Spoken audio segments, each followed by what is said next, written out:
প্রতি বছর আমাদের দেশে বৈশাখ মাস আসলে শুরু হয় কালবৈশাখী ঝড়।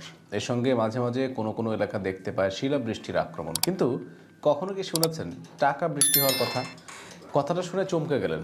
চমকে যাওয়ারই কথা। সম্প্রতি সামাজিক যোগাযোগ মাধ্যমে ছড়িয়ে পড়েছে আশ্চর্য এক ভিডিও। আর সেই ভিডিওতে দেখা গেছে আকাশে উঠছে হেলিকপ্টার, আর তার থেকে ফেলা হচ্ছে কারি কারি নগদ অর্থ ও গোলাপের পাপড়ি। এটা কোনো সিনেমার শুটিং নয়, এটা বাস্তব ঘটনা। পাকিস্তানের এক বিয়েতে দিনটিকে স্মরণীয় করে রাখতে এই আয়োজন করা হয় এই টাকা বৃষ্টির।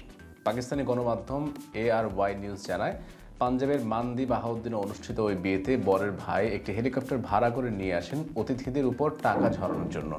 কিছুদিন আগে ঠিক এমনই এক ঘটনার দেখা মিটেছিল গুজরান ওয়ার শিল্পপতি সানাউল্লাহর ছেলের বিয়েতে। সানাউল্লাহ ছেলের বরযাত্রী ও শোভাযাত্রায় অতিথিদের মধ্যে ডলার ও পাকিস্তানের রুপি উড়াতে উড়াতে যাচ্ছিলেন।